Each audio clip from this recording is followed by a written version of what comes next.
Olá, este é um programa especial, especialmente gravado para esse feriado de Tiradentes, para o nosso canal Agro Mais, 24 horas de agroinformação.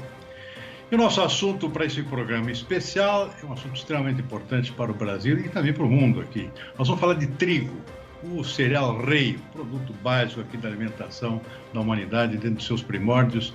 E o trigo vem sofrendo, neste momento aqui, um momento extremamente especial, aqui, derivado de vários fatores que fizeram que seus preços atingissem níveis quase nunca vistos aqui, pelo menos neste século. E este é o assunto para o qual nós convidamos o especialista nessa área, que é o Elcio Bento, analista e consultor da consultoria Safras de Mercado, empresa com mais de 45 anos de atuação no mercado de commodities aqui no Brasil, com a vasta trajetória e experiência no sentido de apontar tendências para os mercados agrícolas de interesse do nosso país.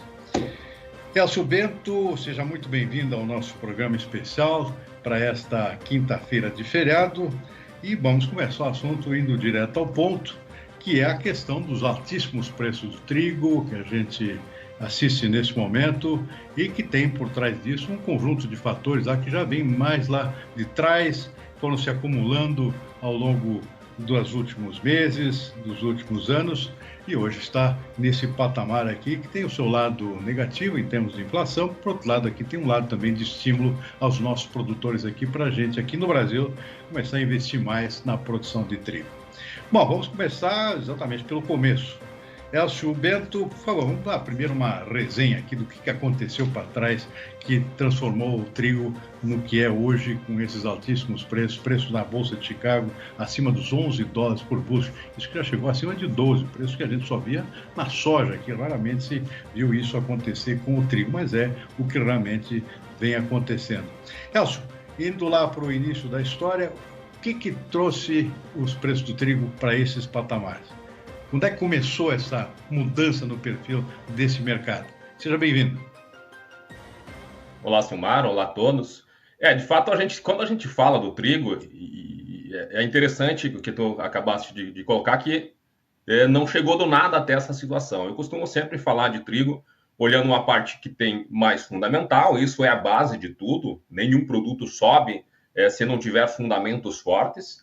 E tem um lado especulativo, e esse lado especulativo ele é trazido por fatores não relacionados necessariamente direto aos fundamentos. Os fundamentos estão lá atrás, mas quando a gente tem uma explosão de uma questão mais especulativa, as cotações também ganham força. Se a gente retornar um pouquinho, a gente foi ter cotações parecidas com as que a gente tem durante um pequeno período que foi lá em março de 2008. Naquele período, a gente vinha com uma quebra de safra e o mercado tinha no lado especulativo o início do que a gente chama da bolha das commodities, que todas as commodities subiram demais.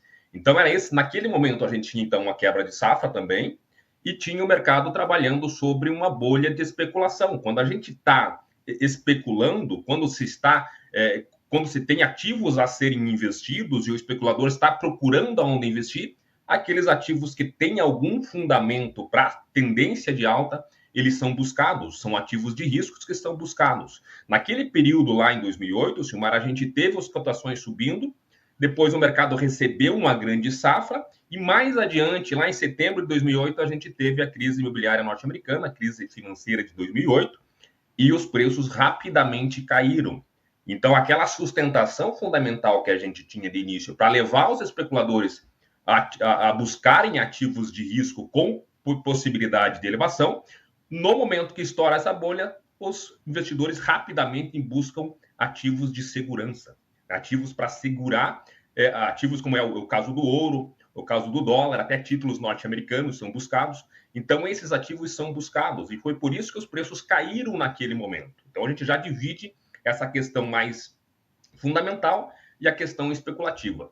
Se a gente caminha e vem para a atual situação, nós tivemos recentemente 2 grandes eventos do lado que mexe no lado especulativo, mexe nos fundamentos, sim, mas mexe muito nos lados especulativos. Primeiro, a pandemia. Isso aconteceu a partir de março de 2020, principalmente com o recrudescimento de toda a situação que aconteceu, da expansão do vírus ao redor do mundo. E essa pandemia, fundamentalmente, no caso do trigo, ela não mexeu. Porque o trigo é um alimento básico, até base para a alimentação, e nesses períodos de risco, em que pese alguns momentos de incertezas em relação ao comércio internacional, continuou sendo muito demandado para a alimentação. Não teve queda, inclusive teve até aumento de consumo nesse período. Então, se a gente pensar só no lado, na questão da pandemia, no lado especulativo, no lado fundamental, não mexeu em nada especulativo, porque trigo sendo um ativo de risco, foi com o risco de uma redução do crescimento econômico, enfim, os agentes passaram a buscar alternativas mais seguras, como foi a questão como falei, do ouro, do próprio dólar norte-americano, enfim, ativos mais seguros. Caminhando mais um pouco, Simari, e chegando agora para a atual situação, o que a gente tem após a guerra na Ucrânia, a gente tinha iniciado essa temporada 21-22 com uma sustentação fundamental muito grande, trazida basicamente pela quebra da produção em 3 grandes produtores. A Rússia, o país mesmo envolvido na guerra, tinha uma quebra significativa. Os Estados Unidos, a principal referência para a formação de preços, teve uma quebra na sua safra de primavera e por isso também as bolsas já estavam subindo, já estavam buscando o patamar que saiu de $6 e subiu e chegou até $8 por bushel. E o Canadá, que teve uma quebra de 40% da sua safra. Então, 3 grandes exportadores globais estavam com a produção muito pequena, isso já dava sustentação. Quando, a partir da segunda quinzena, 24 de fevereiro, para ser mais exato, começou a guerra na Ucrânia, mais uma vez veio algo do lado especulativo, né, que não é dentro dos fundamentos, que poderiam mexer nos fundamentos do mercado e por isso os preços explodiram. Então, neste momento, o que aconteceu? Nós tivemos o trigo sendo um produto que fundamentalmente já estava com escassez de oferta, com aperto de oferta, veio uma incerteza da região de guerra, que é exatamente, depois a gente pode detalhar um pouquinho melhor, mas que é a região que mais exporta trigo no mundo. A Rússia é o maior exportador, a Ucrânia é um dos 4 maiores exportadores. Então, quando não se tinha, ou se tinha as incertezas em relação ao abastecimento nessa região, o mercado ficou sem chão. As cotações começaram a subir, buscaram patamares cada vez mais elevados, até chegar lá em 8 de março, que atingiu os maiores patamares da história. De lá para cá, o mar acomodou um pouco, mas o mercado ainda segue sustentado entre 10 e 11 dólares, atualmente quase que rompendo, furando essa resistência dos 12 dólares, exatamente porque, por um lado, a gente tem a questão da guerra muito forte e já começa a pensar nas próximas safras global também, que a gente pode ter quebra de safra na China, a situação norte-americana também está mais apertada. Então, basicamente, para a gente resumir, é isso. O mercado saiu no patamar nessa temporada que era de 6 dólares e atingiu os 12, hoje está em 11. Basicamente, são esses os principais fatores que dão sustentação, que são o combustível para essa elevação de preço que a gente vem verificando. Muito bom. Elcio, só para detalhar um pouquinho mais a importância da Rússia, da Ucrânia, tem o Cazaquistão também, que, se não me engano, também exporta por essa região aí do Mar Negro, não tenho certeza. São 3 países que são grandes exportadores. Eu imagino que isso é quase 1/3 da toda a exportação mundial. Eu gostaria que você detalhasse um pouquinho mais para exatamente ressaltar a importância desses 2 ou 3 países, né? Exato. A Rússia, desde 2004, Silmar, focou muito na produção de trigo. Desde 2004, eles passaram os Estados Unidos como exportadores, atingiram o pico das exportações. A gente tem, por um lado, favorecendo isso, a questão do rublo ter desvalorizado em relação ao dólar, então aumenta a competitividade do produto russo no mercado internacional. E como é uma região que não tem grandes alternativas, produz um pouco de milho também, produz muito pouco soja, enfim, ele é quase que uma monocultura para o trigo. O clima é exatamente para o trigo e por isso se investiu muito na produção de trigo. E hoje é, de longe, o maior exportador de trigo do mundo. Abastece principalmente uma região ali do Oriente Médio, do norte da África, que são grandes compradores de trigo. Vai, claro, para a Ásia também, mas principalmente nessa região que é logisticamente mais próxima. Então, o caso da Rússia é o maior exportador. Não tem hoje um país que exporte mais trigo no mundo. E claro que quando se teve especulações sobre o que poderia acontecer com a entrada da Rússia no conflito, seriam sanções que impediriam vendas, tudo isso já deixou o mercado sem chão, porque não se sabia qual seria o real impacto. O que efetivamente a gente tem visto, Silmar, é que não mudou tanto essa situação. A Rússia continua exportando, a próxima safra russa vai ser maior, então tudo isso deu uma acalmada no mercado. Mas num momento em que não se tinha certeza do que ia acontecer, com certeza, a única certeza que se tinha é que a Rússia seria um dos países, sendo um grande exportador, gerou, os investidores começaram a especular sobre os preços nos outros países que teriam que ser a alternativa à Rússia. E a Ucrânia é um país de muita região, uma região de produção muito grande. Se a gente considerar o tamanho da Ucrânia em relação a toda a Rússia, a gente vê como é um grande produtor que chegou a produzir um saldo exportável superior a 20 milhões de toneladas. Uma região de grande importância, também atende praticamente os mesmos mercados russos, e nesse país, sim, como era onde estava acontecendo o conflito, aí não se tinha certeza de mais nada, se teriam exportações, né?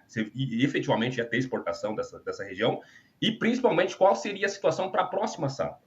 Porque se a gente detalhar um pouquinho, olhar com um pouquinho de cuidado, quando a gente tem a entrada do conflito desses dois países, principalmente desses dois países, mas tu falou bem, o Cazaquistão também é um grande exportador, que está muito próximo, então toda uma possível paralisação do comércio na região do Mar Negro poderia trazer uma situação de escassez mundial e os países compradores buscariam alternativas. E onde estariam essas alternativas se dois grandes exportadores, Estados Unidos e Canadá, estavam com safra quebrada e com muito pouco saldo?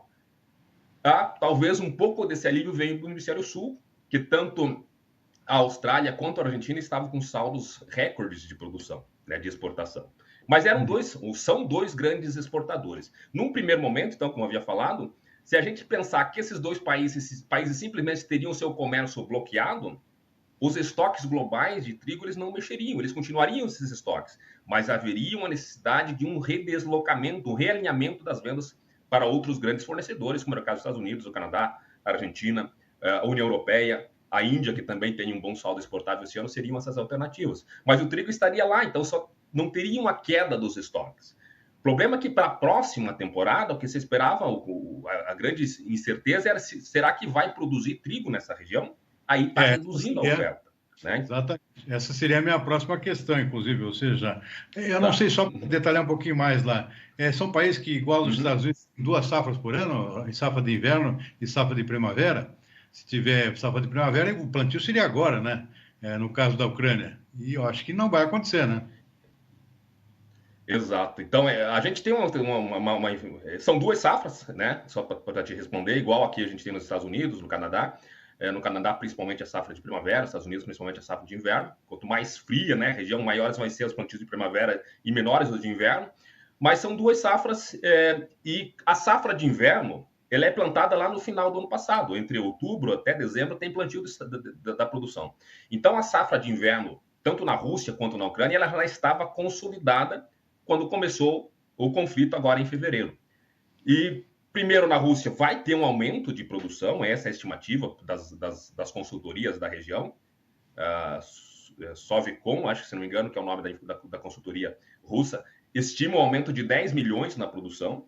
E no caso da Austrália, o trigo de inverno, ele está, claro, teve toda uma dificuldade para se fazerem os trabalhos, a gente de campos. Imagina uma região, a gente que não tem essa, felizmente, né, nunca passou por uma situação parecida, não imagina bem como seria uma situação de que o país está sob invasão e os trabalhos de campos têm que continuar lá para a safra se desenvolver. Mas o que se fala é que a safra de inverno da Ucrânia ela estaria com boas condições dentro da realidade. O problema, claro, seria a safra de primavera, porque os trabalhos de plantio não poderiam ser concluídos. E se fala, em termos de Ucrânia, numa redução de próxima a 40% do total da produção para a próxima safra. Só para a gente fazer um apanhado aqui, não sei se cortou aí a minha ligação, o áudio, tá normal? Deu um corte para mim aqui. Tá, perdão. O que aconteceu, se a gente colocar isso em termos totais, uma quebra de 40% na safra da Ucrânia, ela seria muito próximo ao aumento que se espera em termos quantitativos aí, ou absolutos, daria em torno de 13 milhões, enquanto o aumento da produção na safra russa seria de 10 milhões. Então, teria uma leve queda em termos globais, se a gente pensar no total de abastecimento naquela região, mas claro que essa menor presença da Ucrânia numa próxima safra, e aí a gente está sempre falando que, numa situação otimista de que esse conflito chegue a um final, né, que tenha um acordo de paz e que as coisas voltem ao normal. Se isso voltar se considerar só essa região, grande impacto sobre o abastecimento, porque a Rússia compensaria um pouco do que a Ucrânia deixa de vender na próxima temporada. Agora, Elcio, tem problemas logísticos também. Não sei se a Ucrânia está conseguindo ou vai conseguir exportar o próprio excedente da safra de inverno deles, né? Como é que está essa situação? Porque os portos lá estão meio bagunçados, né? Em função da guerra.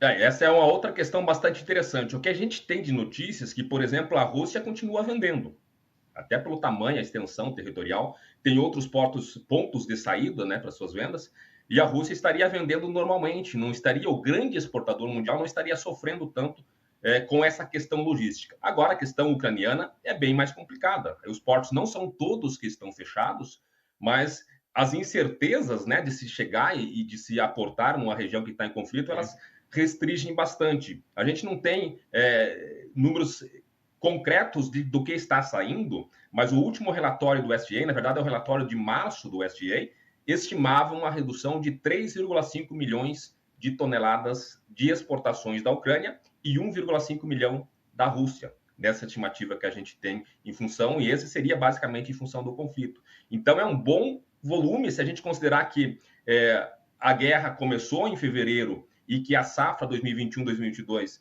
ela tem o sul, já estava sendo comercializada, ela foi colhida lá a partir de junho, julho, setembro do ano passado. Então, boa parte dela já estava sendo comercializada. Então, esses 3,5 seriam basicamente todo o excedente que tinha ainda para se vender na Ucrânia. Esse sim, muito complicado. Só que se a gente pensar, e mais uma vez sendo otimista, se o conflito se encerrar, a gente teve alguns episódios de silos que foram queimados, mas acho que isso não chega a ser, em termos de volume, no total de produção, provavelmente não tão grandes. A gente tem que considerar que esse estoque que não está sendo vendido agora, eles estão dentro do país. E que numa próxima temporada, mesmo que a gente tenha uma eventual redução da produção, esse saldo exportável que não saiu agora poderia estar disponível para ser comercializado mais adiante. Muito bem. Bom, por enquanto, o fato é que esses preços são estimulantes em termos dos produtores aumentarem a sua safra em vários países, e esse é o caso do próprio Brasil. Vamos falar um pouquinho do Brasil agora em relação à próxima safra. Se fala muito num grande aumento na área de plantio, no investimento grande dos produtores para a próxima safra, para aproveitar exatamente esses preços favoráveis que se reflete também aqui no nosso mercado interno. Como é que você está vendo, Elcio, o cenário para a próxima safra brasileira? Aliás, no Paraná já começou o plantio da safra nova, né? Como é que está o cenário e a tendência? Exato. Perfeito. Só me deixa dar um passinho um pouquinho atrás, Silmar, para falar uma questão mesmo da próxima safra global, daí já engato com a situação brasileira aqui. Só para colocar, a gente teve recentemente uma notícia do governo chinês, é difícil o governo chinês largar esse tipo de informação, mas de que a próxima safra de inverno chinesa, ela seria uma das piores da história. Safra de inverno chinesa, 90% da produção da China, que é o maior produtor e consumidor mundial de trigo. Não sei até que ponto isso vai ser efetivamente confirmado. É interessante a gente ficar de olho no próximo relatório de maio do USDA, que vai trazer o balanço de todas as produções em todos os países, as estimativas. Pode ter algum indicativo. Esse é o primeiro ponto que eu queria chamar em termos globais ainda. E o segundo ponto é a safra norte-americana. A intenção de plantio dos Estados Unidos, divulgada agora no último dia 31 de março, trouxe um leve aumento da safra norte-americana, a expectativa de um leve aumento da safra norte-americana da área. Lembrando que esse é um aumento sobre a área do ano passado, que foi a menor desde 1909. Né? Então, é uma área pequena e as condições das lavouras de inverno norte-americanas estão muito ruins. São 37% das lavouras norte-americanas, segundo o relatório de ontem, que estão em condições ruins. Então, são dois fatores que eu chamo a atenção, que a gente vai ter que começar a pensar e olhar muito claro. Já está o mercado de clima da próxima safra está acontecendo e a gente vai ver os próximos relatórios do USDA trazendo o que seria a próxima safra global. Isso pode dar um novo direcionamento para o mercado. Enquanto persistir a guerra na Ucrânia, será o foco das atenções. Mas por trás disso, e muito próximo, a gente tem que ficar muito atento à questão norte-americana. Mais um potencial fator altista, portanto, né? Essas duas preocupações que vêm depois, né? Bom, e isso, claro, mantém aí acesa a intenção de plantio dos produtores brasileiros. Como é que você está enxergando essa nossa próxima safra? Vamos dar um salto mesmo? Vamos dar esse salto, vamos dar um salto sim. A estimativa que a gente tem aqui, ela já foi mais otimista, Silmar. Até vou fazer aqui já, que nós iniciamos pensando aqui que o Paraná, por exemplo, teria um grande aumento de área plantada.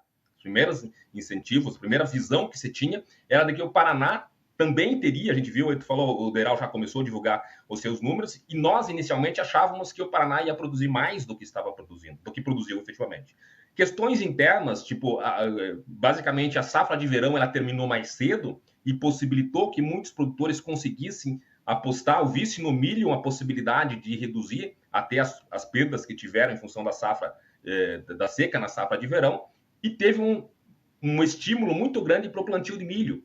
Plantou-se muito milho e o trigo perdeu espaço. Onde vai aumentar, basicamente, as áreas de milho no Paraná são aquelas regiões mais ao sul, onde não se possibilita o plantio da safrinha de milho. Onde se tinha safrinha de milho, o trigo, em que pese todo o preço que a gente tinha para cima, preços competitivos trazidos por esse cenário internacional, eles perderam espaço para o milho. Na região mais sul, no Paraná, no caso do Paraná também, tem elevação. E o que justificava, o que trazia, que a gente tinha essa estimativa, no primeiro levantamento de intenção de plantio, o produtor estava muito animado, basicamente porque os preços eram excepcionais, tinha-se incertezas de que a laninha poderia trazer seca e não possibilitar o plantio, não aconteceu, mesmo com a laninha, o clima está muito favorável, anos de laninha, inclusive, são anos, via de regra, bons para o trigo, tem frio, mas se passa o período de frio, que é o período crítico lá de floração e enchimento de grãos, é ano que é para a produtividade cheia na questão das lavouras de trigo. Então, esses fatores estimulavam. A incerteza era a questão dos fertilizantes, mas isso seria para todas as culturas, ou é para todas as culturas, forte alta dos preços dos fertilizantes e ainda potencializada pela questão da guerra também. Mas era uma estimativa inicial que a gente tinha de elevação. Hoje, Silmar, a gente está trabalhando com um aumento de 10%, puxado basicamente pelo Rio Grande do Sul. Lembro que o Rio Grande do Sul não tem a possibilidade do plantio do milho safrinha, né? E mais uma vez seria o maior produtor, com um aumento de 17%, segundo a nossa estimativa, sendo de 1,15 milhão para 1,35 milhão de toneladas.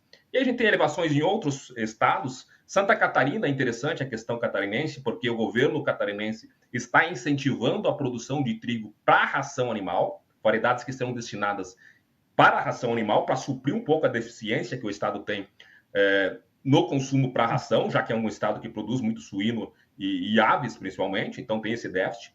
Então, é um outro estado que teria um bom aumento. Bom, com esse aumento de 10%, Silmar, qual seria o potencial de produção? Quando eu falo em potencial de produção, é interessante falar que é o que pode acontecer se der tudo certo. Se não tiver chuva, ou melhor, se tiver chuva suficiente para plantar, se não gear naquele período crítico lá do enchimento de grão e floração, e se não chover no momento do plantio, da colheita, a gente pode ter um potencial de produção que subiria dos 7,69 milhões de toneladas para 9,5 milhões de toneladas. O Brasil nunca chegou nem perto de produzir tudo isso de trigo. Os próximo de 7,7 milhões no ano passado eram o recorde, é o maior volume que a gente já colheu. E para a próxima safra a gente poderia chegar a 9,5 milhões de toneladas. Isso se falando numa condição climática perfeita, porque ano passado a gente teve, principalmente no Paraná, quebras muito acentuadas em função de seca, depois em função de geadas e depois em função de chuvas no período da colheita. Então, por tudo isso, a safra do Paraná, o ano passado, foi menor. Neste ano, a gente poderia produzir, ou deve produzir, numa condição normal, 9,5 milhões de toneladas. Um recorde de produção, essa área que a gente teve, que chegaria próximo a 3 milhões de toneladas, é a segunda maior área que a gente já teve na história. Isso sendo superado lá para uma safra de 84, 85, ainda numa situação que o governo monopolizava o mercado, e claro que naquele período era bem mais baixo, então por isso que a produção deste ano é uma produção de 9,5 milhões, estimada a maior da história.